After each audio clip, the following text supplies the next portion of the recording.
করে ওনারা আবার মিলিত হবেন? কে দেবে আমাকে এই অন্ধকারের জীবন থেকে মুক্তি? কে দেখাবে আলো?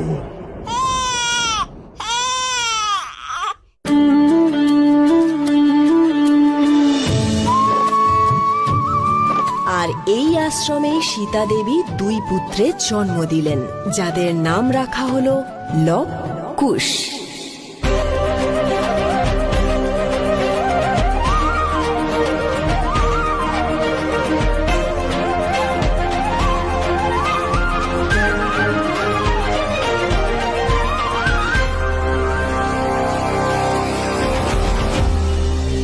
সময় ভালো হোক বা খারাপ তা থেমে থাকে না, এগিয়ে যায়।